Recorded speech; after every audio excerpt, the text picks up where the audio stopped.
Shalom warga kerajaan. Jadi hari ini saya Gideon mau sharing, mau bagi tentang renungan yang tema bulan ini yaitu Strategy of Communication.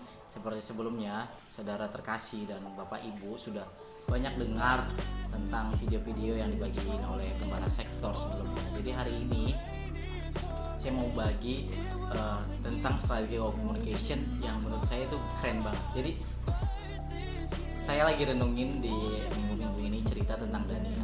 Jadi Daniel ini adalah seorang buangan yang umur 16 tahun.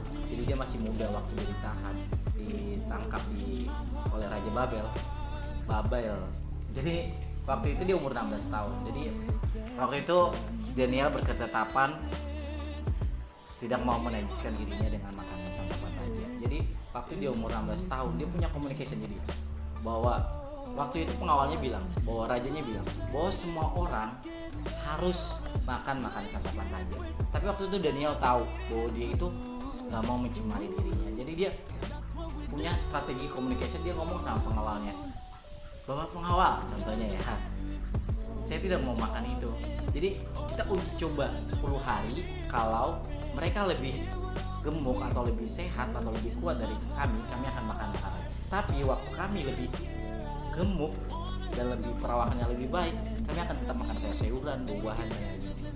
Akhirnya setelah 10 hari uji coba, dan ternyata Daniel dan kawan-kawannya ada 4, mereka perawakannya lebih baik, lebih sehat, lebih gemuk.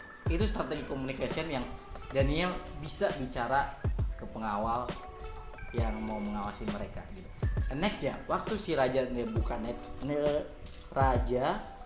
Nebukadnezar mendapatkan mimpian. Jadi mimpinya ini dia panggil ahli-ahli mimpi dan gak ada yang ngerti satupun. Bahkan mereka tahu satupun di dunia ini nggak tahu. Dan rajanya geram dan marah sampai akhirnya rajanya mengeluarkan perintah semua orang bijaksana di Babel harus mati. Nah waktu itu si Daniel dengar berita itu bahwa dia terancam. Aduh, gimana ini Tuhan ya? Karena mereka adalah satu golongan orang bijaksana di Babel waktu itu. Jadi waktu itu akhirnya dia bilang ke pengawal yang mau membunuh mereka, "Aku mau menghadap raja dong. Aku mau menghadap raja." Akhirnya dia menghadap raja dan dia ketemu raja dan raja memberikan waktu. Kebayang nggak, raja waktu itu lagi marah, Daniel bisa datang dan raja memberikan waktu. Nah, bukan waktu itu lagi, bukan waktu untuk bisa mengerti mimpinya. Akhirnya Daniel datang berdoa kepada Tuhan. "Tuhan, tolong gitu kan, kasih dong hikmat, kasih bijaksana biar saya membukakan rahasia ini." Akhirnya, tahu nggak? Wow, itu Daniel keren banget. Strategi communication-nya keren banget. Dia tahu kepada siapa dia kembali waktu di dalam terancam.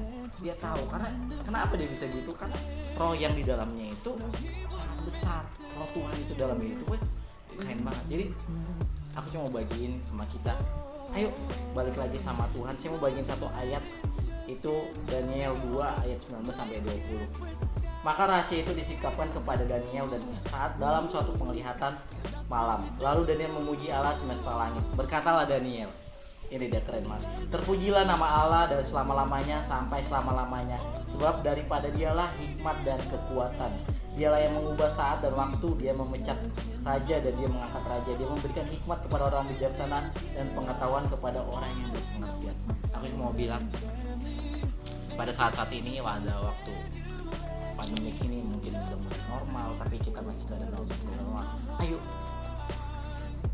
satu hikmat, satu strategi itu datang dari Tuhan.